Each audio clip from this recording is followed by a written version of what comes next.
ఈరోజు మనందరికీ కూడా రాష్ట్రంలో ఉన్న ప్రతి ఒక్కరికి కూడా శుభదినం. నా ముందు మాట్లాడినటువంటి వ్యక్తులు కూడా చెప్పారు, అన్నదాత సుఖీభవ పిఎం కిసాన్ సమ్మాన్ నిధి యోజన ద్వారా చేసినటువంటి బ్రహ్మాండమైనటువంటి కార్యక్రమం. కూటమి ప్రభుత్వం ఏర్పడక ముందు రైతుల దగ్గరకు వెళ్ళి ఏ హామీ అయితే ఇచ్చామో ఆ హామీ నిలబెట్టుకున్నటువంటి రోజుగా ఈరోజు రాష్ట్రంలో ఉన్నటువంటి ప్రతి రైతు ఆనందంగా ఉండే విధంగా ఆ కార్యక్రమాన్ని ఈరోజు చేయడం మనందరికీ కూడా చాలా శుభసూచకం.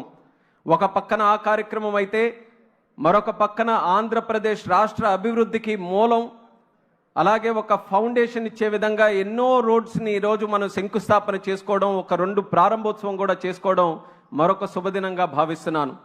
అయితే ఈ శుభగడియలు కేవలం నాయకులందరూ కలిసినప్పుడే కాదు, ఏ రోజైతే రాష్ట్ర ప్రజలందరూ కూడా నిర్ణయించుకొని రికార్డు స్థాయి మెజారిటీలో ఆంధ్రప్రదేశ్ రాష్ట్రంలో కూటమి ప్రభుత్వాన్ని ఏర్పాటు చేశారో ఆ రోజు నుంచి ఈ రోజు వరకు ప్రతి రోజు కూడా మనకి శుభదినమే, ప్రతి గడియ కూడా శుభ గడియలుగానే మనం అందరం కూడా ముందుకు నడిపిస్తున్నామని తెలియజేస్తున్నాను.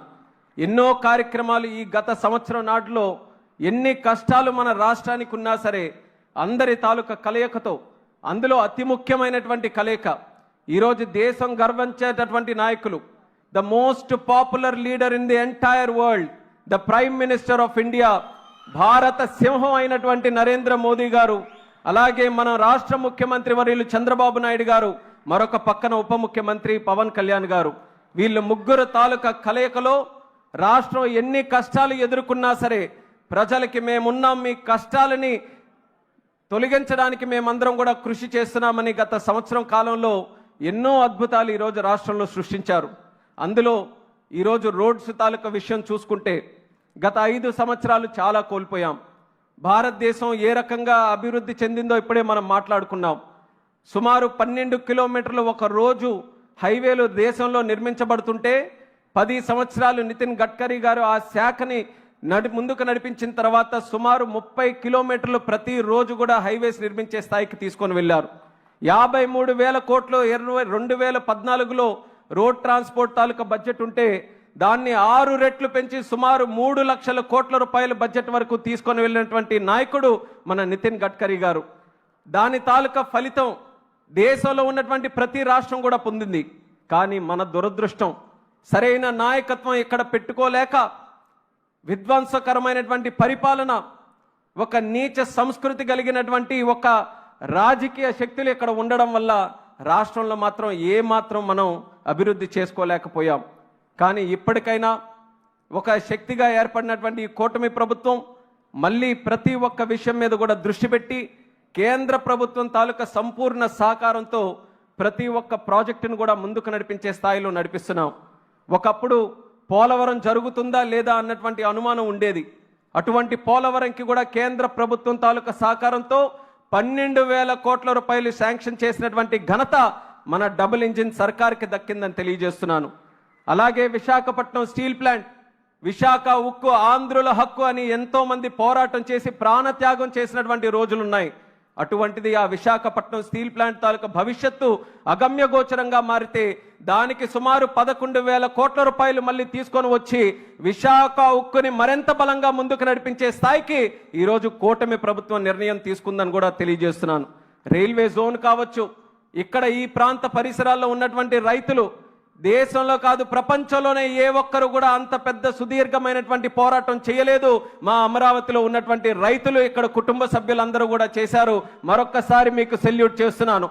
అంత విధ్వంసకరమైనటువంటి పరిపాలనలో కూడా మహిళల్ని కించపరుస్తూ, రైతుల్ని అవమానిస్తూ ఎన్ని చేసినా సరే అమరావతిని రాష్ట్ర అభివృద్ధి కోసం ఒక చిహ్నంగా మేము కాపాడుకుంటామంటూ మీరందరూ కూడా ముందుకు వచ్చి అమరావతిని కాపాడితే అదే అమరావతికి మొన్ననే ప్రధానమంత్రి గారు వచ్చి 50,000 కోట్ల రూపాయలు ప్రాజెక్టులతో ఈరోజు ముందుకు నడిపిస్తున్నామనంటే ఈ కూటమి ప్రభుత్వం తాలూకా చిత్తశుద్ధి, ఈ రాష్ట్ర ప్రభుత్వం కేంద్ర ప్రభుత్వం తాలూకా సమగ్ర ఆలోచన ఏ రకంగా నడుస్తుందో ప్రజలందరూ కూడా గమనించాలని కూడా తెలియజేస్తున్నాను. ప్రజలు ముఖ్యంగా గమనించాల్సినటువంటిది, ఆ రోజు చేయలేంది ఈరోజు ఎందుకు చేస్తున్నాం? నాయకత్వంలో వచ్చినటువంటి మార్పు. మనకున్నటువంటి నాయకత్వం ప్రజల కోసం ఆలోచించే నాయకత్వం, రాష్ట్రం కోసం, రాష్ట్ర భవిష్యత్తు గురించి ఆలోచించే నాయకత్వం, రేపు రాబోయే తరం గురించి ఆలోచించే నాయకత్వం. అందుకనే ఒక పక్కన మీరు చూస్తున్నటువంటి నాయకుడు ఈ రోజు బండి తీస్తే మామిడికాయలు దొరికితే మామిడికాయలు తొక్కుకుంటూ వెళ్తున్నాడు, మామిడికాయలు దొరకకపోతే తలకాయలు దొరికితే తలకాయలు తొక్కుకుంటూ వెళ్తున్నాడు. ఆంధ్రప్రదేశ్ రాష్ట్ర భవిష్యత్తును తొక్కుకుంటూ వెళ్తున్నాడు. ఎక్కడ మంచి పని జరుగుతుందనంటే ఆ మంచి పని ఎలా జరగకుండా చేయాలని ఆలోచిస్తున్నాడు. మరొక పక్కన మనకున్నటువంటి నాయకత్వం అందరినీ కూడా కలుపుకొని తీసుకొని వెళ్తూ ఆంధ్రప్రదేశ్ రాష్ట్రమే కాదు, తెలుగు వాళ్ళు ఎక్కడ ఉన్నా, ప్రపంచంలో ఏ మూల ఉన్నా సరే అందరికీ కూడా మన ప్రభుత్వం సహకరిస్తూ ముందుకు నడిపించాలని ఒక గొప్ప ఆలోచనతో చేస్తున్నటువంటి ఈ కార్యక్రమం నిరంతరం కూడా కొనసాగాలి.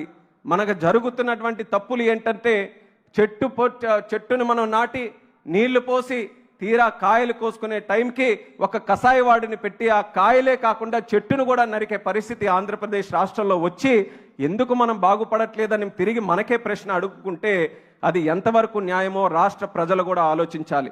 ఇంత గొప్ప నాయకత్వం దేవుడిచ్చిన వరం, ఇంత గొప్ప ప్రభుత్వం దేవుడు ఇచ్చినటువంటి ఒక అవకాశం, ఆ అవకాశాన్ని పూర్తి శాతం మనం సద్వినియోగం చేసుకొని దేశంలోనే కాదు ప్రపంచంలోనే ఒక ఉన్నతమైనటువంటి ప్రాంతంగా ఆంధ్రప్రదేశ్ రాష్ట్రాన్ని తీర్చిదిద్దడానికి మన తెలుగు ప్రజలు, రాష్ట్ర ప్రజలు అందరూ కూడా కలిసికట్టుగా ముందుకు రావాలని ఈ సభాముఖంగా కోరుకుంటూ గడ్కరీ గారికి ప్రత్యేకమైనటువంటి ధన్యవాదాలు కూడా ఈ సందర్భంగా తెలియజేస్తున్నాను.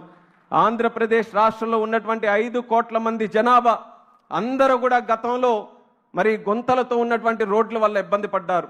కేవలం ఇబ్బంది అంటే ఒక ప్రాంతం నుంచి ఇంకో ప్రాంతంకి వెళ్ళడానికే కాదు, ఒక రోడ్డు బాగుంటేనే ఒక విద్యార్థి స్కూల్కి చక్కగా వెళ్ళగలడు, రోడ్డు బాగుంటే వ్యాపారస్తుడు చక్కగా వ్యాపారం చేసుకోగలడు, రోడ్డు బాగుంటే ఒక అంబులెన్స్లో ఉండేటటువంటి వ్యక్తి కూడా హాస్పిటల్కి సరైన సమయానికి వెళ్ళగలడు.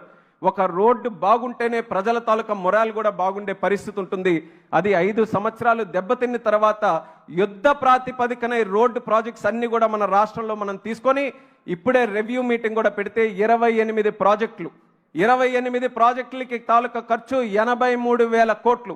ఆ 28 ప్రాజెక్టులు కూడా ముఖ్యమంత్రి గారు గడ్కరీ గారు దృష్టిలో పెడితే ఏ ఒక్క ప్రాజెక్టుకి కూడా నో అనకుండా ఏ రకంగా అది పూర్తి చేయాలో మంచి సలహాలతో ముందుకు వచ్చేటటువంటి వ్యక్తి గడ్కరీ గారు. ఆ రకమైనటువంటి పాజిటివ్ అప్రోచ్తో వచ్చినందుకు ప్రత్యేకంగా నేను ఆయనకు కూడా ఈ రాష్ట్రం తరపున ధన్యవాదాలు తెలియజేసుకుంటున్నాను. మీ అందరికీ కూడా తెలుసు, P4 ప్రోగ్రామ్ని మన చంద్రబాబు నాయుడు గారు ఒక ఇన్స్పిరేషనల్ ప్రోగ్రామ్గా తయారు చేశారు. Public private people partnership. P4 program ఎలాగుందో అలాగే P4 మినిస్టర్ మన గడ్కరీ గారు. P4 అనంటే పాజిటివ్ మినిస్టర్, ప్రోయాక్టివ్ మినిస్టర్, అలాగే మనకందరికీ కూడా ప్రాక్టికల్ అప్రోచ్తో నడిచే మినిస్టర్. పాజిటివ్, ప్రోయాక్టివ్, ప్రాక్టికాలిటీతో పాటు 4వ P పీస్ఫుల్ మినిస్టర్. ఎప్పుడు కూడా ఆయన ఎవరి మీద అరిచేది ఉండదు, ఎవరి మీద ఆగ్రహం అయ్యేది ఉండదు. కేవలం వాళ్ళ పార్టీ అనో లేకపోతే వాళ్ళకి చెందినటువంటి నాయకులనే కాదు, ప్రతిపక్షం వాడు వచ్చినా సరే వాడిని గౌరవించుకొని ఆ విషయం ఏంటో తెలిసి ఆ విషయం నేను ఎలా పరిష్కరించగలనని ఆలోచించేటటువంటి మంత్రి మన నితిన్ గడ్కరీ గారు అన్నది మరొకసారి గర్వంగా ఈ సందర్భంగా తెలియజేస్తున్నాను. गडकरी जी, मैं 2014 में MP बना था, बहुत ही कम उम्र में मैं बन गया था हमारे चंद्रबाबू नायडू जी के आशीर्वाद से, और 10 साल में मैं काफी बार कई मंत्रियों के पास गया, बट ऐसा कहीं पे भी एनर्जी, इतना पॉजिटिव एनर्जी कोई भी मंत्री के पास मुझे नहीं मिला. जब मैं आपके पास आता था तो ऐसा लगता था कि कहीं ऐसे मंदिर के पास ही आ गया हूं. सब लोग आते थे अपने अपने मांगे रख के, और सब वापस जब जाते थे जैसे कोई वेंकन्ना मंदिर के पास जाए और खुशी से जाते हैं उसी तरह आपके पास आके वो सब जाते थे. और 10 साल में ये देखता रहा, और जब मुझे मंत्री बनने का एक अवसर मिला, फिर भी हमारे ब्लेसिंग्स हमारे चंद्रबाबू नायडू जी के, तो मेरे को MP के सारे चीजें मेरे को पता थे, पर मंत्री का कुछ पता नहीं था. और मंत्री बनने के बाद एक तो सिविल एविएशन मिला, और मेरा 10 साल का MP का टाइम में ऐसा गुजरा कि मैं कभी सिविल एविएशन मिनिस्टर के पास ही नहीं गया. तो मुझे पता नहीं होता था कि डिपार्टमेंट में भी कैसा होगा, डिपार्टमेंट कैसे चलाएंगे और क्या चीजें होंगे. और शुरू के दिन से ही ऐसा होता था कि सारे देश के जितने भी MPs रहते थे, क्योंकि जिस तरह से एविएशन में भी विस्तार हुआ, जिस तरह से बढ़ोतरी हमें देखने को मिला देश में भी, तो उसी तरह लोग जब मेरे पास आते थे तो मैं काफी कंफ्यूज रहता था कि कैसे संभालें. तब मैंने एक सोच में एक साथ मैं आगे चला कि जिस तरह हमने देखा कि गडकरी जी वो मंत्रालय चलाते हैं, जिस तरह लोगों को खुश रखते हैं, MPओं के सारे चीजों को वो ध्यान में रखते हुए काम करते हैं, उनको इंस्पिरेशन लेके हम काम करेंगे. और मैं कह सकता हूं सर गर्व के साथ, पिछले 1 साल में आपको ही इंस्पिरेशन लेके मैंने काम किया है, और मुझे कई बार मेरे को सुनने को मिला है कि सर आप गडकरी जी जैसे काम कर रहे हैं, तो वो मेरे लिए बहुत सौभाग्य की बात है।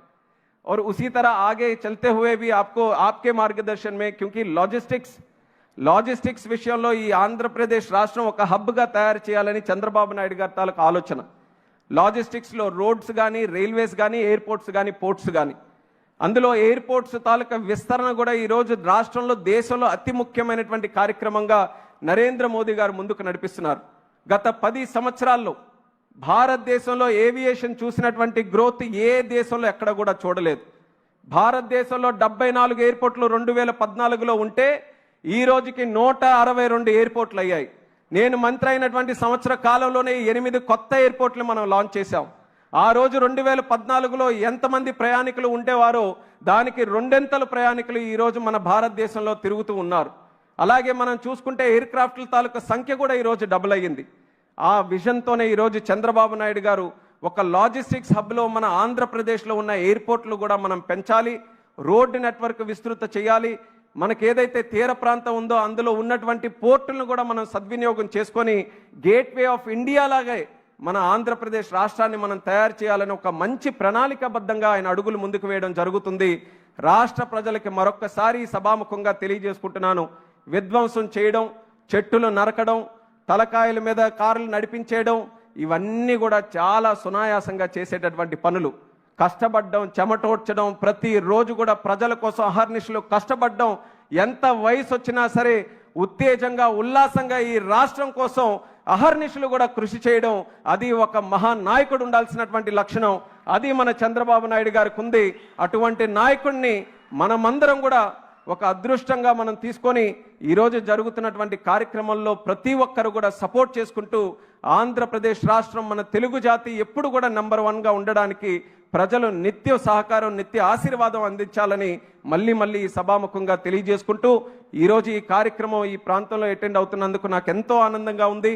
ఈరోజు జరుగుతున్నటువంటి ప్రోగ్రామ్స్ కూడా కేవలం ఒక ప్రాంతానికి చెందినటువంటివే కాదు, మన శ్రీకాకుళం జిల్లా నుంచి అనంతపురం వరకు ఎన్నో రోడ్లని ఈరోజు మనం కలుపుకుంటూ చేసుకున్నాం. అలాగే భవిష్యత్తులో కావాల్సినటువంటి రోడ్లు, మా ప్రాంతంలో ఉన్నటువంటి మూలపేట పోర్టుకి ఎంతో కాలం నుంచి అనుకుంటున్నాం, తీర ప్రాంతం నుంచి ఒక బీచ్ రోడ్డు ఉండాలని.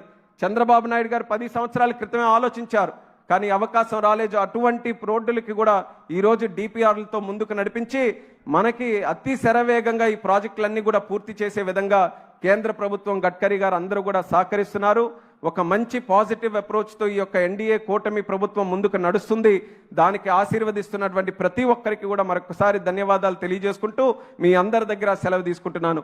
జై హింద్, జై జన్మభూమి.